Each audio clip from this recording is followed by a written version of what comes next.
অনির্বাণবাবু ফরাক্কার গঙ্গার পাশেই থাকেন। জীবনের ৬৭টা বছর সুখেই কাটিয়ে দিয়েছেন। স্ত্রী, পুত্র, কন্যা, জামাই ও নাতনিকে নিয়ে ওনার আনন্দেই কাটছিল। কিন্তু গত ২ মাস যাবৎ হাঁটাচলা করার সময় ও সিঁড়িতে উপরে ওঠার সময় ওনার বুকে চাপ চাপ লাগছিল, আর সঙ্গে হাঁপ ধরে আসা। এমনিতে ওনার সুগার, প্রেশার, আর্থ্রাইটিস কিছুই নেই, কিন্তু এই সমস্যা নিয়ে যখন স্থানীয় ডাক্তার ব্যানার্জির সঙ্গে পরামর্শ করলেন, তখন ডক্টর ব্যানার্জি ইসিজি দেখে বললেন ওনার হয়তো করোনারি আর্টারি ব্লকেজ হয়েছে, তাই এই সমস্যা। তখন উনি ভাবছিলেন এই সমস্যা নিয়ে কোথায় যাবেন যাতে উনি সম্পূর্ণ সুস্থ হয়ে ওঠেন। তখন ডক্টর ব্যানার্জি ওনাকে পরামর্শ দিলেন কলকাতা, শিলিগুড়ি বা সাউথ ইন্ডিয়া যাওয়ার কথা বাদ দিয়ে সরাসরি মালদার সোনোস্ক্যানে চলে যেতে।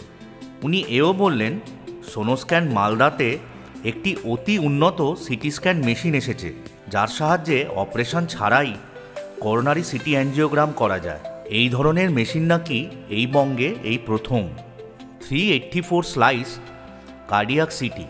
যাই হোক, অনির্বাণবাবু সেই মতো সোনোস্ক্যানে প্রথমে স্বনামধন্য ডাক্তার অতনু আচার্যকে দেখালেন এবং ওনার পরামর্শ মতো ইউরিয়া, ক্রিয়েটিনিন, ইসিজি ও ইকোকার্ডিওগ্রাফি আগে করিয়ে নিলেন।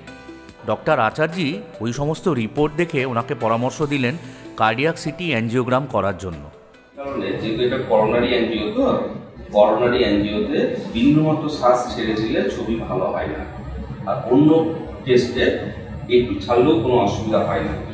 বুঝতে পেরেছেন?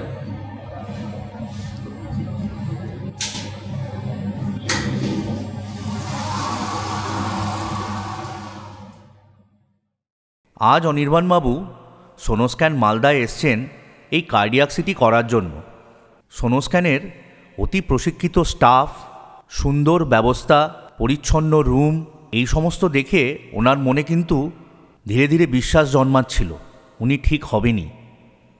তারপর টেস্টের সময় সোনোস্ক্যানের সব ধরনের স্টাফ, টেকনিশিয়ান ওনাকে যেরকম উৎসাহ দিলেন, উনি তাতে কিন্তু ভীষণ রকম অভিভূত।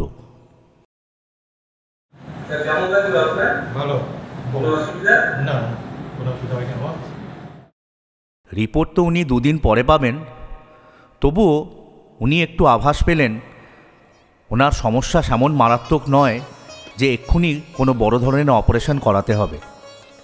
উনি হাসি মুখে আবার নিজের বাড়ি ফরাক্কায় ফিরে এলেন।